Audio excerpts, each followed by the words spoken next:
आज उत्तम आकिंचन का दिन है।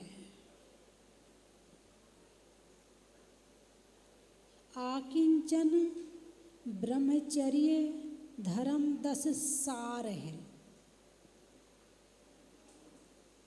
सार, सार का मतलब जानते हो?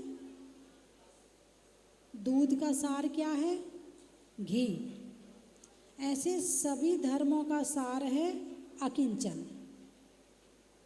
इसमें 2 चीज़ें देखनी है, ज़्यादा चीज़ें नहीं देखनी। मैं और मेरा, मैं कौन हूँ और मेरा क्या है, बस इन 2 का आपने अध्ययन कर लिया तो समझना अकिंचन धर्म प्रकट हो जाएगा। मैं कौन हूँ? आत्मा हूँ। मेरा क्या है संसार में? मकान मेरा, दुकान मेरा, घर मेरा, परिवार मेरा है क्या? नहीं। तो जिसमें मेरा शब्द जुड़ा है उसको छोड़ दिया और जो बचा वो मैं हूँ, और वही अकिंचन धर्म है।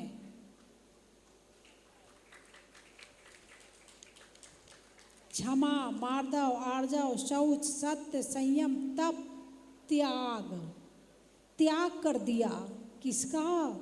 समस्त परिग्रह का। जो मेरा नहीं था उसका त्याग किया तो जो बचा वो अकिंचन है, और जो बचा वो मेरी आत्मा है। किंचित मात्र भी कुछ भी नहीं बचा। क्या क्या नहीं बचा? जो मेरा नहीं था वो नहीं बचा, जो मैं था वो बच गया। जो मैं था वो बच गया, और जो मैं नहीं था वो चला गया। जिसे मेरा मेरा मेरा कह रहा था वो रह गया। जैसे जब मृत्यु होती है, आप सारी ज़िंदगी कहते हो ये ज़मीन मेरी, ये मकान मेरा, ये कपड़े मेरे, ये सोना मेरा, ये चांदी मेरा, ये मेरा, वो मेरा, सारी ज़िंदगी कहते हो। लेकिन जब मृत्यु आती है तब वो साथ जाता है क्या? अरे बोलिए ना, नहीं जाता ना। इसका मतलब मेरा कह तो रहा था मगर मेरा था नहीं। यदि मेरा होता तो मेरे साथ जाता। तो क्या गया मेरे साथ? मेरा ज्ञान, मेरा दर्शन, मेरा सुख, मेरी शक्ति, ये मेरा है, और बाकी जो कुछ है वो मेरा नहीं है। मैं ये नहीं कह रही हूँ कि आज ही सारा छोड़ दीजिए, मैं छोड़ने को नहीं कह रही हूँ। छोड़ने का बाद में केवल मेरापन का जो भाव है उसे हटाना है। अभी आपकी जो स्थिति है उस स्थिति में अभी कुछ नहीं छूटने वाला है, लेकिन जो मेरापन का भाव है वो तो छूट सकता है। हर्रा लगे ना फिटकरी, अरे बोलिए ना, रंग चोखा हो जाए। ना आपको घर छोड़ना है, ना परिवार छोड़ना है, ना कपड़े छोड़ने, कुछ नहीं छोड़ना है, मेरापन का भाव छोड़ना है। तो समझना कि हमें धर्म समझ में आ गया, और मेरापन का भाव छोड़ना शुरू नहीं किया तो अकिंचन धर्म कभी प्रकट होने वाला नहीं है। अभी आप पूजा में पढ़ रहे थे, बहु धन बुरा हो भला कहिए, लीन पर उपकार सो। किस में पढ़ रहे थे? ये कौन से धर्म की लाइनें हैं? त्याग की लाइनें हैं, तप की लाइनें हैं, कौन किसकी लाइनें हैं? ये कहना पढ़ तो लेते हैं, ये नहीं पता किसकी लाइनें हैं। बस किताब में लिखा था और ये कहा जाता है कि 10 लक्षण पर्व पे ये पूजा करनी चाहिए तो हम कर लेते। अब उसमें लिखा, पढ़ लिया, बात खत्म, उसे याद थोड़ी रखना है। अरे जब तक ये याद नहीं रहेगा तो उसका चिंतन मनन कैसे होगा? चिंतन मनन करने के लिए याद होना जरूरी है।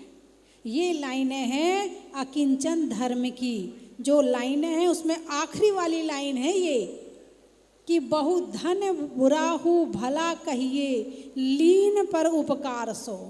धन बहुत बुरा है, बहुत बुरा है। कितना बुरा है? बहुत बुरा है। और कितना बुरा है? और बुरा है। लेकिन धन अच्छा भी है। कब है? लीन पर उपकार सो, जब ये किसी के उपकार में लग जाता है, जब किसी अच्छी जगह लग जाता है तो धन अच्छा हो जाता है, और ये बुरी जगह लग जाए तो बुरा हो जाता है। धन अपने आप में कुछ भी नहीं है, धन की कोई कीमत नहीं है, कोई मूल्य नहीं है धन का। लेकिन धन जब सही जगह लग जाए तो अच्छा हो गया, और बुरी जगह लग जाए तो बुरा हो गया। और मान लो एक सोने का पहाड़ है, और ऐसे घनघोर जंगल में है जहाँ किसी को पता ही नहीं है, कोई जानता ही नहीं है कि वहाँ सोने का पहाड़ है, तो वहाँ सोने की क्या कीमत है?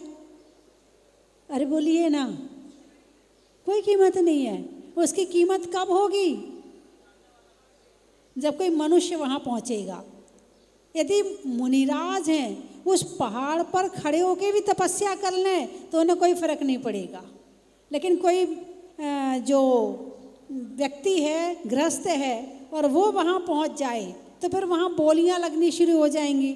ये पहाड़ मेरा है, वो कहेगा ये पहले मैंने देखा है, ये कहेगा मेरा पहाड़ है। जैसे चांद है, चांद किसका है? किसी का नहीं है। हालांकि चांद पर कोई पहुँच नहीं सकता है, फिर भी कुछ लोग दावा कर रहे हैं कि हम चांद पर पहुँच रहे हैं। भारत वाले भी चांद पे पहुँच गए, और वहाँ जाके क्या हुआ? अब वहाँ बसने की बात आ रही, तो चांद किसका है? जो पहले पहुँच गया। पहले किसका था? किसी का नहीं था, है ना। तो कहने का अभिप्राय ये है कि वस्तुओं में कीमत किसने डाली? राग ने डाली। किसने डाली? राग ने डाली। और राग ना हो तो हीरा और कंकड़ दोनों बराबर है। यदि अंदर में राग नहीं है तो सामने चाहे हीरा पड़ा हो, चाहे कंकड़ पड़ा हो, कोई फर्क नहीं पड़ेगा। हमारे भगवान सोने के सिंहासन पर बैठते हैं, लेकिन उससे भी 4 अंगुल ऊपर बैठते हैं। लगाए रहो सोने का सिंहासन, उसमें हीरा मोती माणिक सब लगा दो, कोई फर्क नहीं है, क्योंकि उन्होंने कीमत करी है अपनी आत्मा की। किसकी कीमत करी है? आत्मा की। तो आत्मा की जब कीमत करी और आत्मा का ध्यान लगाया, तो आत्मा को छोड़कर जितनी संसार की वस्तुएं हैं सब उनके लिए बेकार हो गई, सब बेकार है। ये कब तक अच्छी लगती हैं? जब तक हमारा मन उनमें रहता है, और जब ये मन, हमारा ज्ञान हमारी आत्मा में पहुंच जाए तो बाहर की समस्त वस्तुएं बेकार हो जाती हैं और आत्मा वीतरागी हो जाती है। जैसे दूध है, दूध की खीर बना लो, दूध का मावा बना लो, दूध की मिठाई बना लो, दूध का छेना बना लो, दूध के रसगुल्ला बना लो, दूध की मावा बना के जलेबी बना लो, बनती नहीं बनती है? दुनिया भर के आइटम बना लो, है ना। और फिर उसमें दूध में चावल मिलाएंगे, मीठा मिलाएंगे तो खीर बनेगी। दूध में आटा, मावा में आटा मिलाएंगे तो रसगुल्ला बनेंगे। यानी मिक्स करना पड़ेगा, ये इसमें ये मिला दो तो ये बन गया, ये मिला दो तो ये बन गया, ये मिला दो तो ये बन गया। अब उसका दही बनाओ, मक्खन बनाओ और उसका घी बना दो। अब घी का क्या बनेगा? अरे बोलिए ना, घी का क्या बनेगा? कुछ नहीं बनेगा, घी का कुछ नहीं बनेगा। घी आप जो है उसमें पानी भी डालोगे ना तो पानी भी अलग, अब पानी भी मिक्स नहीं होगा। हालांकि वो पुद्गल है, फिर आप उसमें और आइटम बना सकते हैं, लेकिन घी, मात्र घी का कुछ भी नहीं बन सकता। अब घी शुद्ध हो गया है, उसके माध्यम से तो बन सकता है। जैसे घी से रसगुल्ले बन जाएंगे, घी की पूड़ी बन जाएगी, घी की बनेगी, लेकिन घी में बनती है, घी की नहीं बनती है। जैसे दूध का अकेले आइटम बन जाता है, ऐसे घी का अकेले कोई आइटम नहीं बनता है। जैसे लोग दूध पीते हैं, घी पी सकते हैं क्या? नहीं पी सकते, है ना। हाँ, घी, अब जो दूध का शुद्ध अवस्था है वो घी है।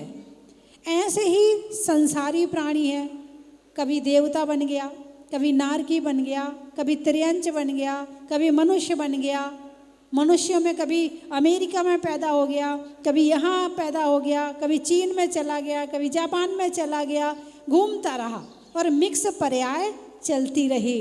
लेकिन जब पर्यायों से रहित होकर, कर्मों से रहित होकर, शरीर से रहित होकर शुद्ध अवस्था को प्राप्त होता है तो वो सिद्ध भगवान बन जाते हैं। अब वो सिद्ध भगवान बन गए, अब वो कुछ नहीं बनेंगे। वो सिद्ध भगवान बन गए, अब वो कुछ नहीं बनेंगे। हाँ, हम उनका नाम लेकर यहाँ भक्ति जरूर कर रहे हैं, पुण्य जरूर इकट्ठा कर रहे हैं। उनका नाम लेकर हम देवता बन सकते हैं, उनका नाम लेकर हम मनुष्य बन सकते हैं, उनका नाम लेकर हम धर्मात्मा बन सकते हैं। लेकिन वो कुछ नहीं बनेंगे, वो तो बन चुके जो बनना थे। उत्तम आकिंचन प्रकट हो गया, कुछ भी नहीं बचा। इसका नाम है उत्तम आकिंचन धर्म। समझ में आया? अरे बोलिए ना, क्या है उत्तम आकिंचन? आत्मा की शुद्ध अवस्था, आत्मा की परिग्रह रहित अवस्था। अभी कौन सी अवस्था है? परिग्रह सहित है या परिग्रह रहित है? परिग्रह सहित है ना। अकिंचन धर्म में जिन पंडित जी ने ये पूजा लिखी है, लाइन दे दी, बहु धन बुरा हो भला कहिए लीन पर उपकार से। उन्हें पता था पूजा मुनिराज तो नहीं करते हैं, पूजा करने वाला तो श्रावक होता है ना। और वो श्रावक जो पूजा कर रहा है तो किससे सबसे ज्यादा प्रेम करता है? किसके प्रति सबसे ज्यादा आसक्त रहता है? किसके प्रति सबसे ज्यादा मोह करता है? बाप बड़ा ना भैया। इंसान की कीमत किससे है? इंसान की नहीं, ग्रस्त की। ग्रस्त की कीमत किससे है? भाई तुम्हारी माँ है, उनके 3 बेटे हैं, एक बेटा बहुत पैसा कमाता है और 2 बेटे थोड़ा कम कमाते हैं। माँ का प्यार किसके प्रति ज्यादा रहेगा? अरे बोलिए ना, पैसे कमाने वाले के प्रति। अच्छा, आपकी जो बहन है और 3 भाई है, कौन से भाई को राखी बांधने में ज्यादा उत्साहित होती है? अरे बोलिए ना, है? और जब तक पति पैसा कमाता है तब तक पत्नी, हमारे ये ना बहुत अच्छे हैं, ये हमें कोई कमी नहीं रखते हैं, बहुत पैसा देते हैं मुझे तो। और पैसा देना बंद हो जाए तो हमारी तो किस्मत फूट गई, जो तुम्हारे घर में मेरी शादी हुई है। बोलिए हाँ या ना? है किसकी कीमत है? इंसान जो है किसको प्रेम करता है? इंसान को प्रेम करता है या पैसे को प्रेम करता है? इसीलिए ये लाइन लिखनी पड़ी। यदि आपका प्रेम इसके प्रति नहीं होता तो ये लाइनें यहाँ नहीं लिखी जाती। जितने राजा महाराजा हैं किसको लूटते हैं? खजाना लूटते हैं, आदमी को नहीं लूटते हैं। भाई एक आदमी है तो वो एक थैले में सोना लेकर जा रहा है, तो किसको लूटोगे? वो आदमी को पकड़ के ले जाओगे या उससे सोना ले जाओगे? सोना ले जाओगे। अरे बोलिए ना, इसका मतलब आदमी की कीमत कम और सोने की ज्यादा। आदमी को नहीं ले गया, किसको ले गया? सोने को ले गया, है ना।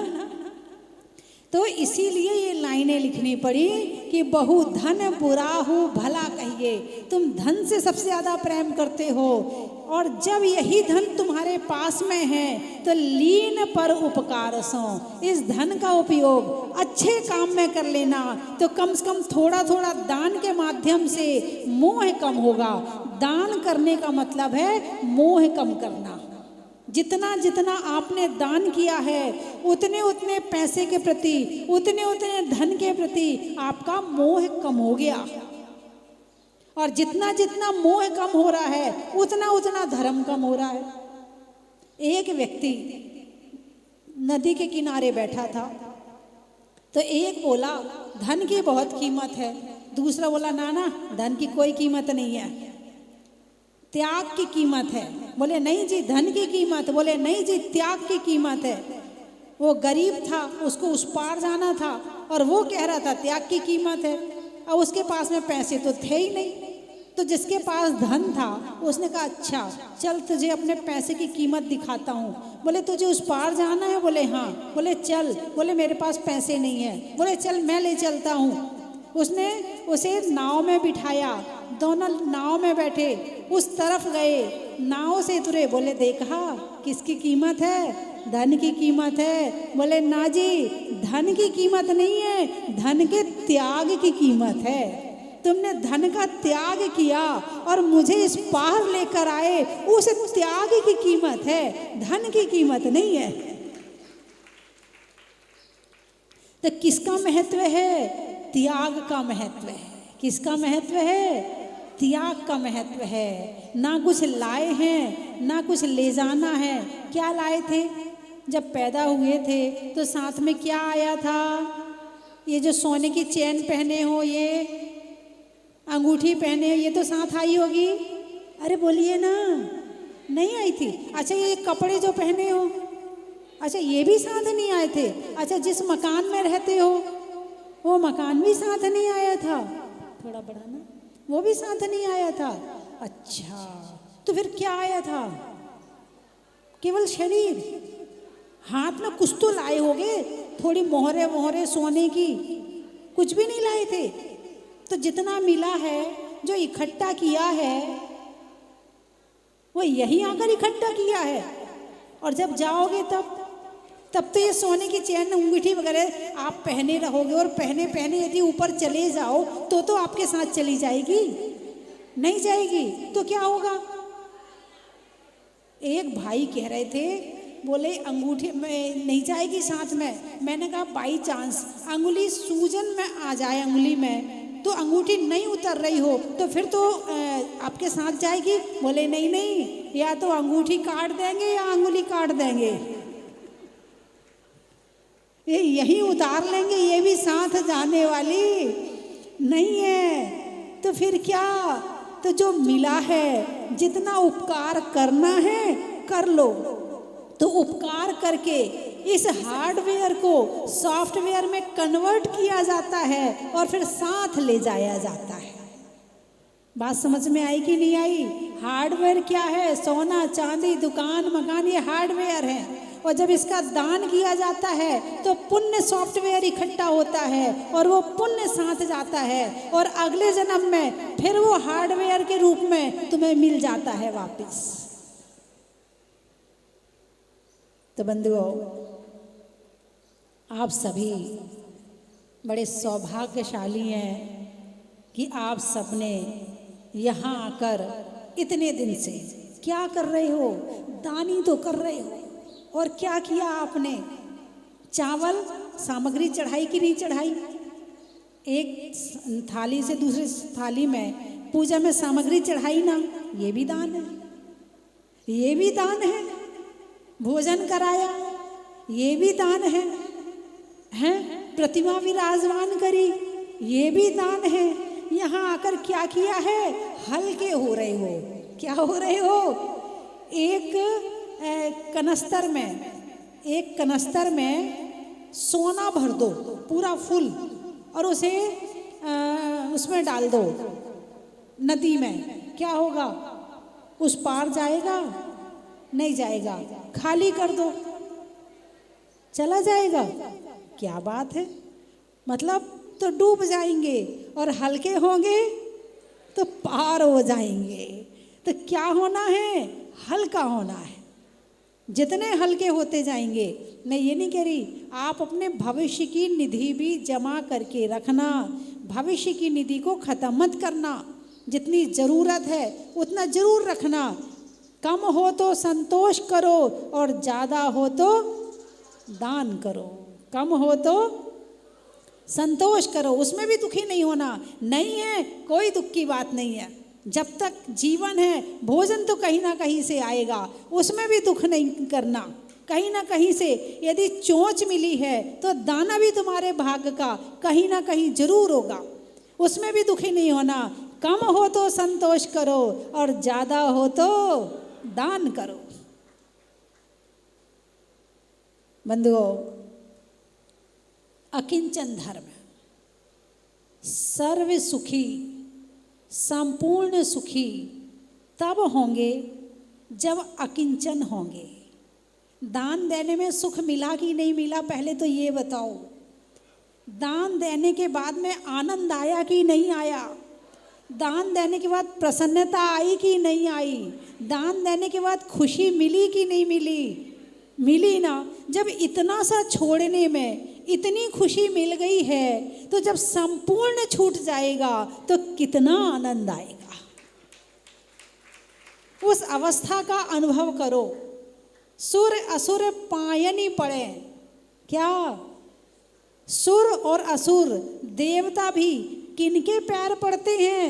जिनके पास कुछ नहीं होता है, यानी जो अकिंचन होते हैं, जिनके पास बाहर का परिग्रह नहीं होता है, परिग्रह वाले भी उनके पैर पड़ते हैं। तो त्याग, दान, दान से स्वर्ग जाते हैं, भोग भूमि जाते हैं, और त्याग से मोक्ष जाते हैं। अब बस रास्ता अभी आपने दान से शुरू किया है, क्योंकि एक दिन में संपूर्ण छूट जाए संभव नहीं है। धीरे धीरे छोड़ने की जो परंपरा है उसका नाम है दान। तो बंधुओं, आज 9वां दिन है। पता चला 9 दिन कहाँ चले गए? अरे बोलिए ना, पता ही नहीं चला कहाँ चले गए। अब कई दिन तक तो आपका घर में भी मन नहीं लगेगा। अभी घर जाने का मन तो कर रहा होगा, मन नहीं कर रहा।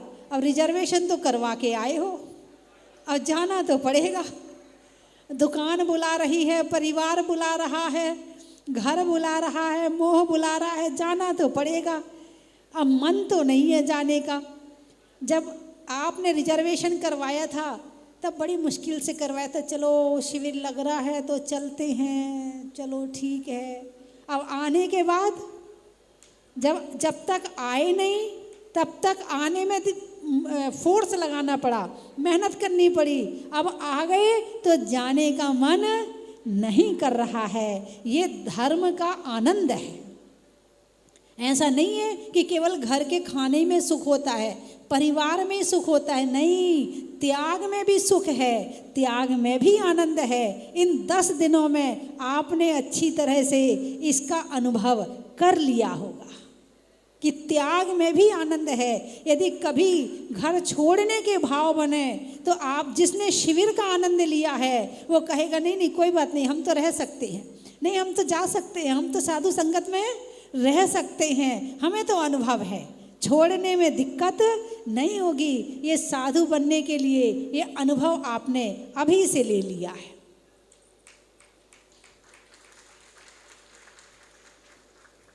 अब लेकिन अब घर है, मोह है ना, इसको भी निभाना पड़ता है, घर भी निभाना पड़ता। आप कहोगे आपको क्या पता है माता जी, घर गृहस्थी क्या होती है, कितनी जिम्मेवारियां होती हैं। जब तलक है जिंदगी, फुर्सत ना होगी काम से, और समय कुछ ऐसा निकालो प्रेम हो भगवान से। समय कुछ ऐसा निकालो प्रेम हो भगवान से। तो बंधुओं, इन 10 दिनों में आपने भगवान की भक्ति की, पूजा की, विधान किया, और आज दोपहर में 10 उपवास वालों की तरफ से भजन कीर्तन का कार्यक्रम है। और उसमें उसकी अनुमोदना के लिए आपने उपवास नहीं किया है, मगर एब्सेंट मत होना। आज उनका सम्मान किया जाएगा, उनके सम्मान में सभी उपस्थित जरूर होना। और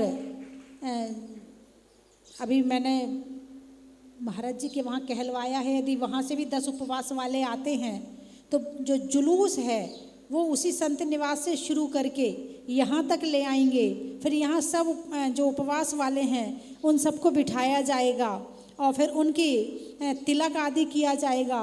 तो जो भी तिलक आदि करना चाहता, वैसे जो मैंने मध्य प्रदेश में देखा है कि उनकी गोद मतलब कोई मखाने कर रहा है, कोई कुछ कर रहा है, वो इसलिए करते हैं कि ऐसी भावना हमारी भी है कि ऐसे उपवास हम भी करें। इस भावना के साथ में कोई कुछ उन्हें भेंट करता है, कोई कुछ उन्हें भेंट करता है, मतलब जो मैंने देखा है बचपन में वो देखा है ना, वो बता रही हूँ। तो कम से कम कुछ ना करो तो तिलक तो लगा ही देना कि कम से कम हमारे जीवन में भी ऐसा क्षण आए कि हम भी ऐसे 10 उपवास करें, फिर ऐसे बड़े बड़े व्रतों को करके, कर्म को काट करके एक दिन हम भी मुक्ति को प्राप्त करें। ऐसे गोद भराई जैसे जुलूस निकलता है तो सब अपने अपने घरों में खड़े हो जाते थे, फिर वो सबके उनके वो गोद भरते थे। जैसे दीक्षा में गोद भराई का कार्यक्रम होता है, ऐसा कार्यक्रम होता है। तो ऐसा कार्यक्रम कर लें आज यहाँ पर, अरे बोलिए ना, हैं कर लें कार्यक्रम। आप सब लोग टाइम से ठीक 3 बजे आ जाना, ठीक है। 2 से 3 क्लास चलेगी और 3 बजे से गोद भराई का ये कार्यक्रम करवाया जाएगा, ठीक है। और कल दोपहर 3 बजे से यहाँ पर रथ यात्रा है। जिन भगवान जी को, जिन श्री जी को हम यहाँ पर लाके हमने विराजमान किया है, यहाँ पर हमने भक्ति करी है, उनको रथ यात्रा करके यहाँ से ले जाएंगे और वहाँ अभिषेक आदि करवा के, जो कमेटी से मेरी चर्चा हुई है, तो जो पहाड़ के नीचे की तलहटी है, 1 नंबर मंदिर है, वहाँ पर कल का अभिषेक शाम को होगा। और रथ में बैठने वाले भी अपने भाव बना लें कि रथ में कौन कौन बैठ कर के भगवान को यहाँ से ले जाना चाहता है। लेकर के आए थे तब तो ऐसा कुछ विचार नहीं था, लेकिन अब आने के बाद ऐसे भाव बने हैं कि भगवान की रथ यात्रा अवश्य ही निकलनी चाहिए। और हमारे जो कोषाध्यक्ष राजेंद्र जी हैं, बालचंद जी हैं, वो भी आ चुके हैं और वो भी सारे कार्यक्रम में शामिल होंगे। और हमारे संदीप जी और उनकी टीम ने सारी तैयारियां कर चुके हैं। और जो हमारी कार्यकर्ता टीम है जो आपको भोजन परोसती है, कहीं आप लोगों ने उन पर गुस्सा तो नहीं किया? किया क्या किसी ने? नहीं, वो भी आपके जैसे शिविरार्थी हैं। ये तो अलग बात है कि उनके मन में भावना हुई कि हमें आपकी सेवा करनी है, तो उन्होंने आपकी सेवा करी। लेकिन वो कार्यकर्ता आपके जैसे शिविरार्थी हैं, गुस्सा नहीं करना चाहिए, है ना। कोई भी बात हो, तुम्हारी शान घट जाती कि रुतबा घट गया होता, जो गुस्से में कहा तुमने वही हंसकर कहा होता, है ना। और हमारे शिविरार्थियों ने गुस्सा तो नहीं किया आपके ऊपर, जो कार्यकर्ता शिविरार्थी थे? किया क्या किसी ने? एक आदमी ने तो कर दिया होगा। जब आपने कुछ किया होगा तो उनने भी कर दिया होगा। तुमने किया, ये लो वापस। अब आपके ही परिवार के तो है ना, आप ही बीच में से तो आए हैं। चलो कोई बात नहीं, अब नहीं करना, ठीक है। हाँ ठीक है। तो मैं चाहती हूँ जिन शिविरार्थियों ने 10 दिन आपकी सेवा करी है, आपको हर कार्य के लिए आगे होकर सुविधा प्रदान करी है, तो उनका सम्मान तो करना चाहिए, नहीं करना चाहिए? होना ही है ना। और हमारे अनिल जी कोटा वाले मुझे देख रहे हैं कि माता जी मेरी बात भी तो बोल दो, हैं। अभी आप आके स्वयं बोल देना, लेकिन एक बार मैं और बता देती हूँ। ये एक बहुत अच्छा जैन समाज का अखबार निकालते हैं। उस अखबार में आपकी फ़ोटो आएगी और उसमें आपको लिख कर देना है कि शिविर में कैसा लगा और शिविर में कैसा आनंद आया, और आगे आप इस शिविर के लिए और क्या योजना बना रहे हैं, इसमें आने के लिए कैसे योजना बना रहे हैं, वो सारी चीज़ें लिख कर के देना है। तो सभी अपने अपने अनुभव, सोनागिर का अनुभव, ऊपर के अभिषेक का अनुभव, यहाँ का अनुभव, पूजा का अनुभव, प्रतिमा का अनुभव, सहस्त्रकूट का अनुभव, सारे लिख कर के आपको देना है। और वो अनिल जी अपने अखबार में छापेंगे। और उनको कैसे पता चलेगा कि आपने छापा है?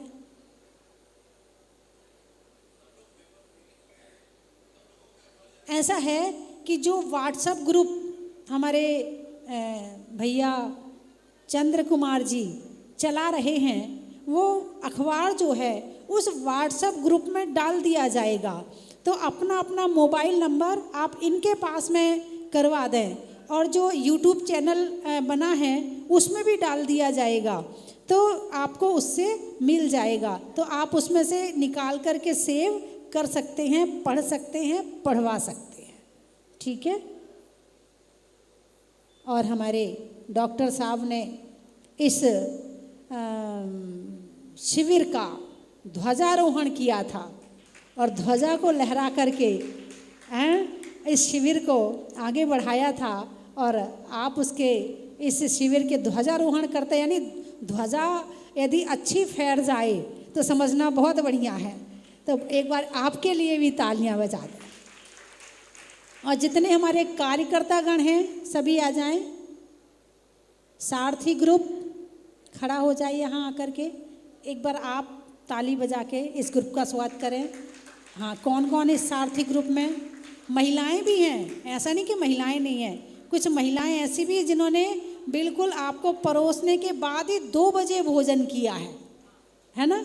आ जाइए, वो हमारी कुसुम जी आ जाएं, ब्रिजबाला जी आ जाएं, कौन? रूपल जैन जी आ जाएं, एक बार आ जाएं। महिलाओं के लिए भी जोरदार तालियां बजाइए।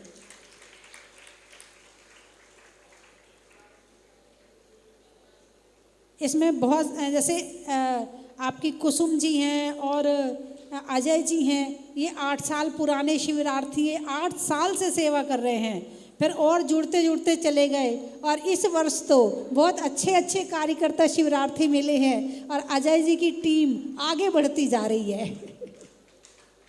हाँ कुसुम जी एक बार।